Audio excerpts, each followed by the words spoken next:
The sun's first rays kissed the peaks surrounding Blue Horizon. A golden light bathed the ranch. The familiar symphony of the land filled the air. Cattle lowed, horses nickered, the clang of tools rang out. Life went on, even under the shadow of Virelli's greed. The Johnsons, along with their loyal allies, held their ground. They would protect their home. Their resolve was unshaken. Inside the main house, a fire crackled in the hearth. The aroma of coffee wafted through the air. Jett and Jennifer sat at the kitchen table. Their faces were etched with worry. The weight of their legacy pressed down on them. Blue Horizon, their ancestral home, was in jeopardy. Jett as Jett Johnson. Jett, a man of the land, strong and weathered, nervously tapped the table. Jennifer, her eyes reflecting her determination, squeezed his hand. They were in this together. They had always faced challenges head-on. This time was no different. They would fight for their birthright.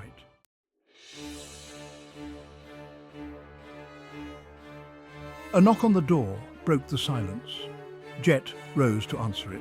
A tall, imposing figure stood on the porch. Maximus Sterling, their lawyer and old friend, had arrived. Maximus exuded an aura of quiet strength. His white hair and piercing green eyes spoke of wisdom and experience. He was a beacon of hope in their time of need. Jett as Jett Johnson. Maximus, thank God you're here. We're in deep water. Jennifer rose to greet him, her face etched with a mixture of hope and despair. Jennifer as Jennifer Johnson. We're counting on you, Maximus. Virelli's trying to steal our land. Maximus, his gaze steady and reassuring, took a seat at the table. Maximus as Maximus Sterling. Tell me everything. We'll fight this together. Jett and Jennifer laid out their case before him. They spoke of Virelli's threats, his attempts to buy off officials, and his blatant disregard for their family's legacy. Maximus listened intently, absorbing every detail. His legal mind was already piecing together a strategy. He knew the law. More importantly, he understood the value of family and tradition. He would fight for the Johnsons with every fiber of his being.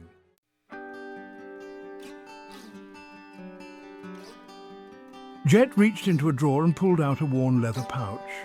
He carefully untied the strings and extracted a rolled-up document. It was the original land grant for Blue Horizon, passed down through generations. The paper crackled with age, its ink faded but still legible. This was more than just a legal document. It was a symbol of their family's history, their connection to the land. Jett as Jett Johnson. We've got the land grant, but we need to make sure it's legally binding. Virelli's not going to back down without a fight. He knew their adversary was ruthless and cunning. This fight would test their strength and resolve. Maximus nodded, his eyes scanning the document. Maximus as Maximus Sterling. This is a powerful piece of evidence, but we need to prepare for a legal battle. Virelli has connections and resources. He'll use every trick in the book to discredit this grant and take your land. His voice was grave, the threat palpable in the room. Jennifer leaned forward, her eyes filled with determination. Jennifer as Jennifer Johnson. What do we need to do, Maximus?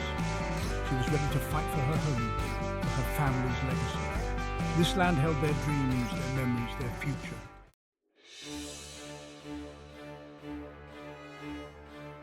Maximus looked at her, his expression serious. Maximus as Maximus Sterling.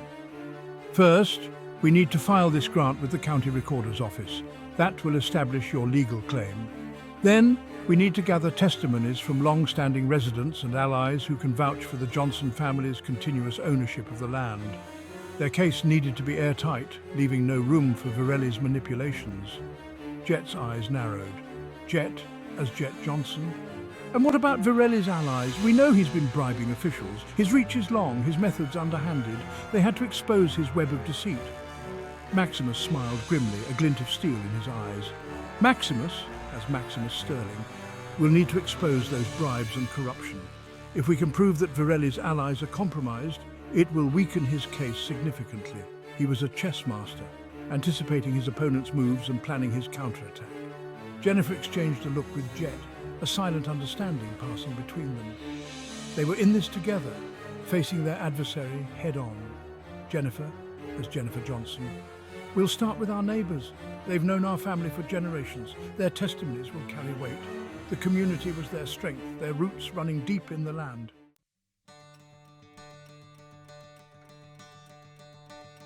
Over the next few days, Jett and Jennifer, with Maximus in tow, visited their neighbours and friends, rallying support for their cause. Each handshake, each signature on a testimony, was a stone added to the foundation of their defence. The Bennets, the Grangers and other long-standing residents of the area were more than willing to help. Their loyalty to the Johnsons ran deep, forged over generations of shared history. We've known the Johnsons for years, Sam Bennett said firmly, signing his testimony with a hand gnarled by years of hard work. Their claim to Blue Horizon is solid. Virelli's nothing but a snake in the grass, trying to slither in and steal what's rightfully theirs. His words were echoed by many others, their voices uniting in a chorus of support. Will Granger, his weathered face etched with concern, nodded in agreement. We'll stand by you, Jett, whatever it takes. Virelli's picked the wrong fight. Their community was their shield, their unity a force to be reckoned with. The support of their community bolstered their spirits, reinforcing their belief that they were on the right side of this fight. But deep down, they knew the real challenge lay ahead in the courtroom. Virelli would not go down without a fight, and they needed to be prepared for anything. The stakes were high, the future of Blue Horizon hanging in the balance.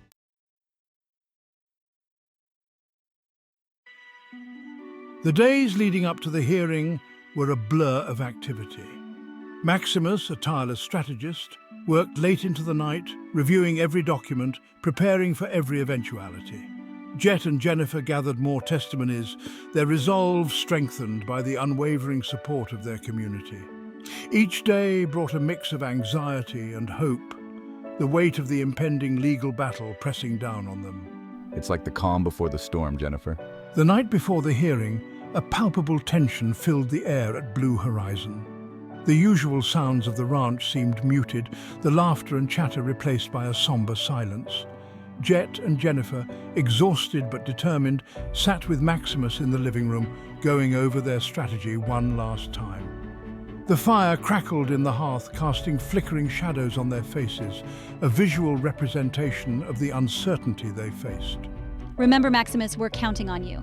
Maximus, his voice calm and steady, a stark contrast to the turmoil swirling around them, offered reassurance.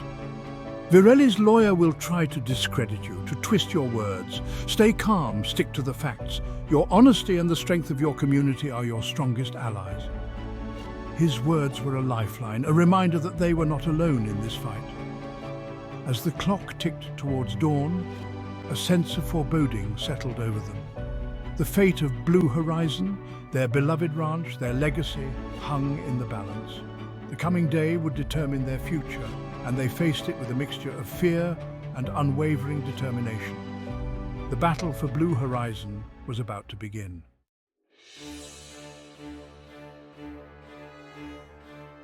The morning of the hearing dawned bright and clear, the sun's rays a stark contrast to the storm brewing in the hearts of the Johnsons. The county courthouse, a modest building with a stately air, stood as a symbol of justice, its white facade gleaming in the morning sun. Inside, the air was thick with tension, anticipation hanging heavy in the hushed whispers and nervous glances exchanged between those present. Jett and Jennifer, their faces etched with a mixture of apprehension and resolve, sat at a long wooden table, the worn surface polished by time and countless legal battles. Maximus, their stalwart defender, sat beside them, his presence a reassuring anchor in the sea of uncertainty that threatened to engulf them. Across from them, a stark contrast in demeanor and attire, sat Virelli and his lawyer. Virelli, his face a mask of arrogance, exuded an air of smug confidence, his eyes cold and calculating. His lawyer, a man whose sharp suit and slicked-back hair spoke of wealth and influence, mirrored his client's disdain, his smile failing to hide the predatory gleam in his eyes. The courtroom was a battlefield, and the battle lines were drawn. The judge, a stern-looking woman with sharp features and a no-nonsense demeanor, entered the courtroom. Her presence commanded respect, her every gesture radiating authority.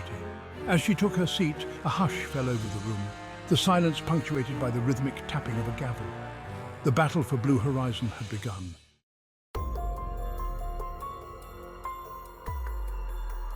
Maximus rose, his presence commanding attention, a sense of quiet power emanating from him. Maximus, as narrator, Your Honor, we have here a land grant dating back over a century that establishes the Johnson family's claim to Blue Horizon, he stated, his voice firm and unwavering. We also have testimonies from long-standing residents who can attest to the Johnson family's continuous ownership of the land. He presented their case with methodical precision, his words carefully chosen, his arguments irrefutable. Virelli's lawyer, all sharp angles and polished veneer, rose to his feet, his expression smug, a condescending smile playing on his lips. Virelli's lawyer as S3. Your Honor, while the land grant may appear valid, we have evidence suggesting that it was fraudulently obtained, he countered, his voice dripping with insinuation. Additionally, we have concerns about the credibility of these testimonies. His words, laced with venom, hung in the air, casting a shadow of doubt over the Johnsons' claim. The judge, her face unreadable, listened intently, her gaze shifting from Maximus to Virelli's lawyer, weighing their words, her silence amplifying the tension in the courtroom. Judge, as S5, you may present your evidence, she finally declared, her voice betraying no hint of her thoughts. The battle for Blue Horizon was entering a critical phase, the fate of the ranch hanging precariously in the balance.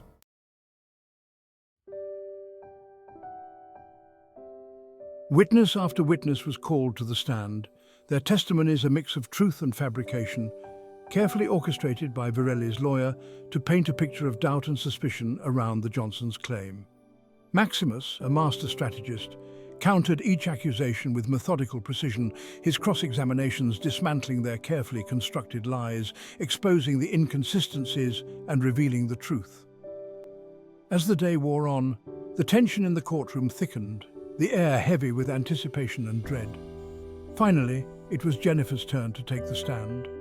She rose, her heart pounding against her ribs, her steps measured and deliberate as she made her way to the witness stand, the weight of generations past and future resting on her shoulders. Maximus, his gaze steady and reassuring, guided her through her testimony, his questions carefully phrased to elicit the truth, to highlight the depth of their connection to the land. Maximus, as narrator, Mrs. Johnson, can you tell the court what Blue Horizon means to you? To your family, he asked, his voice gentle yet firm. Jennifer took a deep breath, her gaze sweeping over the courtroom, settling on the judge. Jennifer, as S2, Blue Horizon is more than just land to us, she stated, her voice clear and unwavering, her words echoing the sentiments of generations past. It's our home, our legacy, the embodiment of our family's love, sweat and tears. It's where we raised our children, where our memories are woven into the very fabric of the land.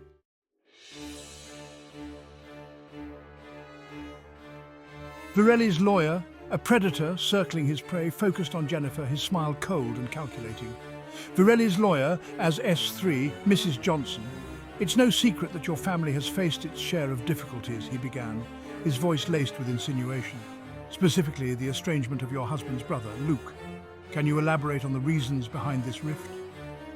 His words hung in the air, a deliberate attempt to sow seeds of doubt and discord. Jennifer, her gaze unwavering, met the lawyer's stare head-on. Jennifer, as S2, my brother-in-law and my husband have had their differences, as many families do, she acknowledged, her voice betraying no hint of the pain that lay beneath the surface. But those differences are personal, and they have no bearing on the validity of our claim to Blue Horizon. Her words were a fortress, protecting the sanctity of her family's history. Virelli's lawyer, as S3, but surely, Mrs. Johnson, you can understand the skepticism surrounding Luke's sudden reappearance, the lawyer pressed, his tone laced with skepticism. After years of absence, he emerges just as the ranch is threatened. Some might see that as opportunistic, wouldn't you say? He cast a pointed look at the jury, his implication clear. Maximus, sensing the need to intervene, rose to his feet, his voice a calm counterpoint to the lawyer's insinuations. Maximus, as narrator. Objection, Your Honor, he interjected, his tone respectful yet firm. The line of questioning is irrelevant and prejudicial. He would not allow Virelli's lawyer to poison the well with unfounded speculation.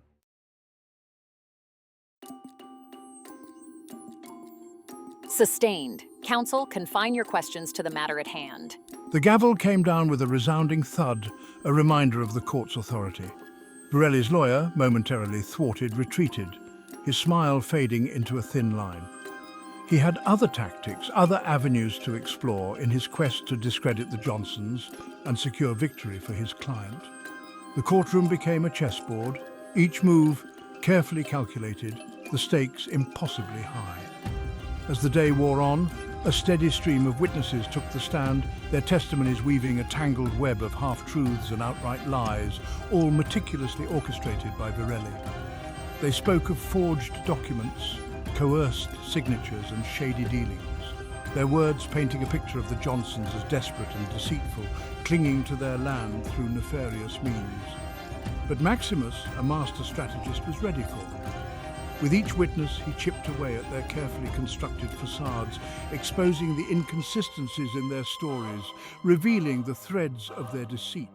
His cross-examinations were a masterclass in precision and strategy, each question carefully aimed, each answer revealing the truth that lay hidden beneath layers of fabrication.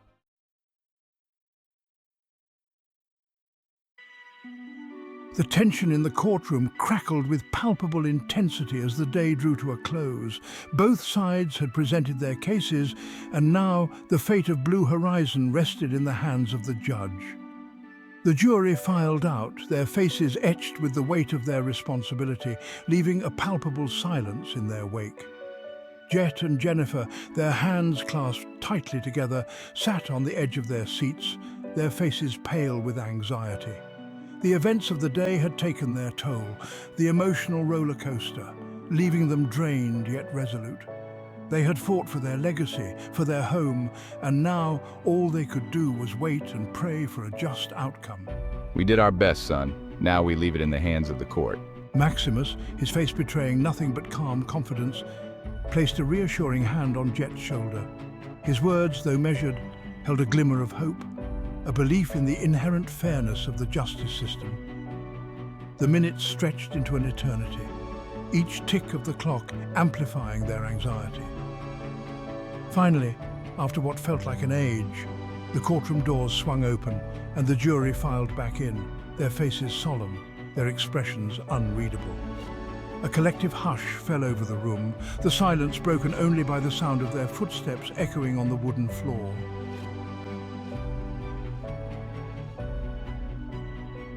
The foreman, a stoic man with a weathered face, handed a sealed envelope to the bailiff, who then passed it to the judge. As the judge opened the envelope and began to read the verdict, a wave of apprehension swept through the courtroom. The weight of anticipation pressed down on Jett and Jennifer, their breaths catching in their throats, their hearts pounding against their ribs. The judge's voice, clear and authoritative, cut through the silence. In the matter of the ownership of Blue Horizon Ranch, the court finds... Her words hung in the air, a pregnant pause that stretched on for an agonizing moment. Virelli, a smug smile playing on his lips, leaned back in his chair, his confidence palpable. His lawyer, ever the picture of composure, maintained an air of professional detachment. They had played a calculated game, manipulating the truth, exploiting loopholes, and they were confident that their efforts had paid off. But in the eyes of Jett and Jennifer, a glimmer of doubt began to flicker. The judge's pause, the solemnity in her voice, did not bode well. Had their efforts been in vain? Had Virelli's web of deceit ensnared the very justice they sought? The air thickened with uncertainty, the fate of Blue Horizon hanging precariously in the balance.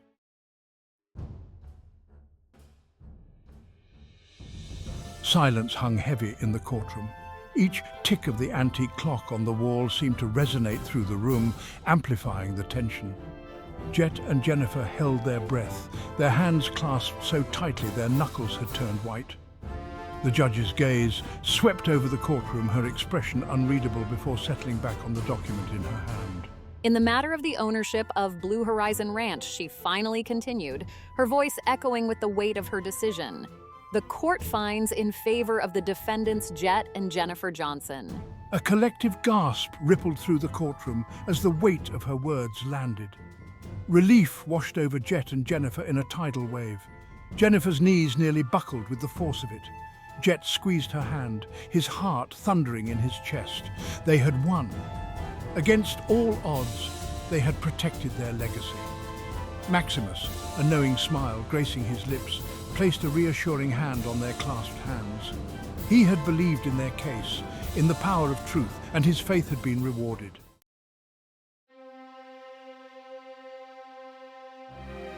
Across the aisle, Virelli's carefully constructed facade crumbled. His face contorted in disbelief, then rage. He slammed his fist on the table, his chair scraping against the wooden floor with a jarring screech. "This is outrageous," he roared, his voice laced with fury. "This isn't over. I'll appeal. I'll take this to the highest court. You haven't seen the last of me." His outburst, a desperate attempt to reclaim a semblance of control, was met with a stony silence from the judge. Virelli's lawyer, his composure finally slipping, shot a venomous glare at the Johnsons and Maximus. His carefully crafted strategy, his web of deceit, had unraveled before his eyes. The taste of defeat, so unfamiliar, was bitter on his tongue. He had underestimated the tenacity of the Johnsons, the power of their community, and the unwavering integrity of Maximus Sterling. The judge, her expression hardening, slammed her gavel, the sound echoing through the stunned silence. "Order!" she boomed, her voice brooking no argument. "Mr. Virelli, you will control yourself or I will have you removed from this courtroom." Her words, sharp and uncompromising, cut through Virelli's tirade, reminding him of the boundaries of his power.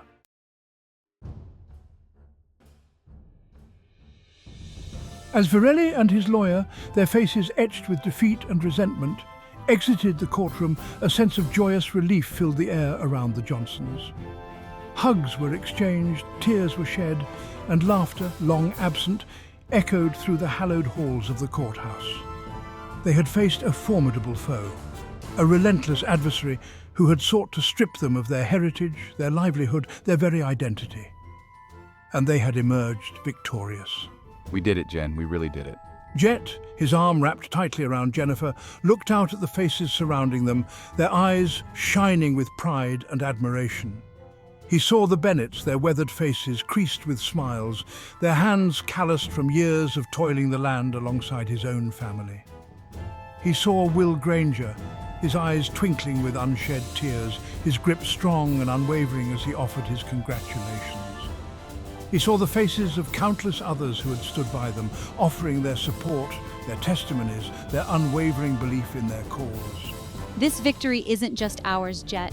It's for everyone who stood by us, for our community, for the spirit of those who came before us, and for the generations yet to come. In that moment, Jett knew that this victory was not just his and Jennifer's. It was a victory for their community, for the enduring spirit of those who had come before them, and for the generations yet to come. It was a testament to the power of truth, the importance of family, and the unwavering strength of community.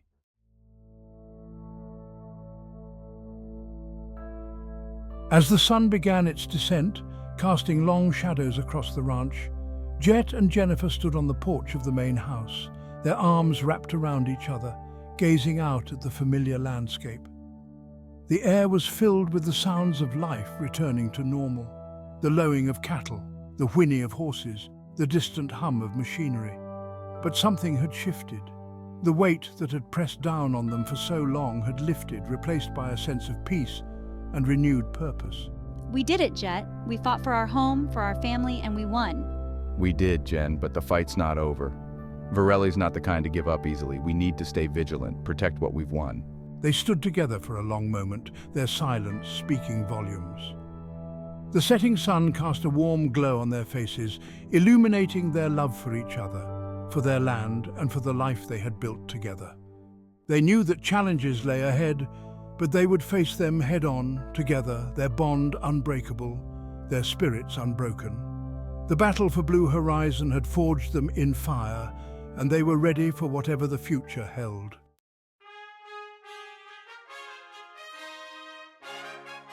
The courtroom, moments ago a cauldron of tension, now buzzed with relief and elation. Jett and Jennifer embraced, their eyes welling with tears of gratitude and relief. The weight of the world, it seemed, had lifted from their shoulders. The threat to their beloved blue horizon had been vanquished, for now. We did it, Jen. Maximus, a knowing smile on his lips, placed a reassuring hand on their shoulders, his eyes twinkling with pride. Congratulations, you two. You fought hard for your home and you prevailed. His words were more than mere congratulations. They were an acknowledgement of their courage, their resilience, and their unwavering commitment to their legacy. We couldn't have done it without you, Maximus. You were our rock, our guiding light through this storm. Her words were a testament to his unwavering support, his strategic brilliance, and his unwavering belief in their cause. You were right, Maximus. The truth did prevail. We owe you more than we can ever repay. His words were a promise, a vow to honor the bond of friendship and loyalty that had seen them through their darkest hour.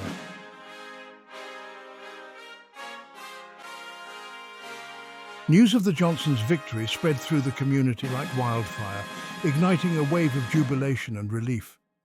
The threat that had hung over them for so long had lifted, replaced by a sense of hope and renewed faith in the power of unity. As Jett and Jennifer stepped out of the courthouse, they were met with a chorus of cheers and applause. Their friends and neighbors, their faces beaming with pride and happiness, surged forward to offer their congratulations, their hugs warm and heartfelt. Back at Blue Horizon, the atmosphere was electric with celebration. The ranch hands, their faces etched with relief and joy, had prepared a feast to celebrate the victory. The aroma of roasted meat, freshly baked bread, and sweet apple pie wafted through the air, mingling with the sounds of laughter and music. It was a time for rejoicing, a time for healing, a time for the community to come together and celebrate their shared triumph. We won this battle, Jen. As the sun began its descent, casting long shadows across the ranch, Jett and Jennifer stood on the porch of the main house, their hands intertwined, their fingers laced together like the roots of the ancient oak tree that stood sentinel at the edge of the property. The air was filled with the sounds of laughter and music, the sweet melodies carried on the gentle breeze. But beneath the surface of celebration, a quiet understanding passed between them. Yes, we did, but the fight for Blue Horizon, for the things we hold dear, is never truly over. Her words were a reminder, a sobering thought that tempered their joy, their victory. They stood together in comfortable silence, their shoulders brushing, their hands still intertwined. They knew that the future held no guarantees, that new challenges would inevitably arise. But they faced the unknown with a renewed sense of purpose, their spirits strengthened by the love of their family, the support of their community, and the unwavering belief that they could overcome any obstacle as long as they faced it together. The battle for Blue Horizon might be over, but their love story, their legacy, was just beginning.